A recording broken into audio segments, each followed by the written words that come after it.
Hey everybody, Daniel here. Welcome to Common Objections Christianity. The question today is, if God is all loving, how can he send anybody to hell? Many people have asked this question. Many people have answered this question in many different ways. I'm going to give you 3 points. Okay, 3 points in answering this question. The first point is human sinfulness. Human sinfulness. Wrapped up in this question is this low view of sin. We view sin as not that bad. And since we view sin as not that bad, any punishment to sin, what we see, is unjustified. But the reality is sin is very severe. It has totally destroyed our relationship with God. It's destroyed our relationship with one another. And it's destroyed our relationship with creation. We see results of sin, such as war, we got death, we got violence, the list can go on and on. These are all results of sin.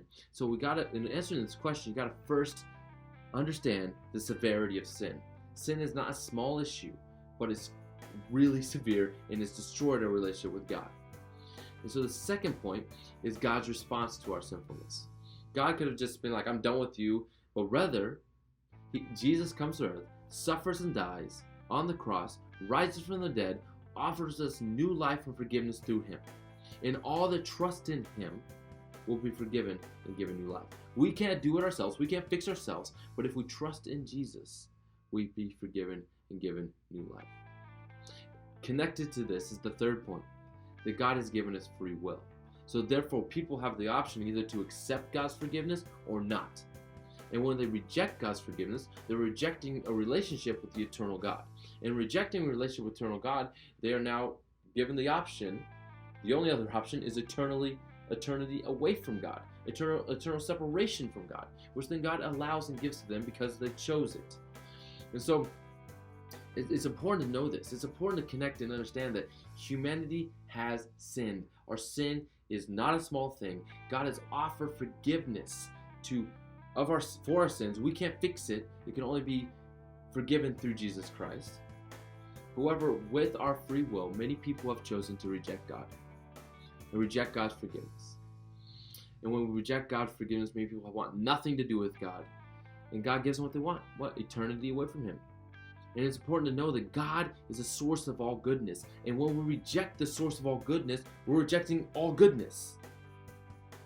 And so people can choose today whether to accept God's forgiveness through Jesus Christ or not. And so I've always had this picture of Jesus kind of standing on the bridge as people are running past him.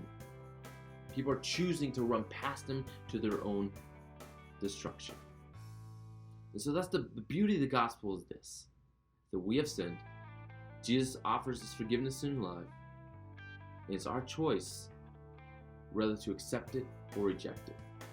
Accept it or reject it. So the answer to the question is, if God's all living, how can he send anyone to hell? The reality is, people are rejecting God.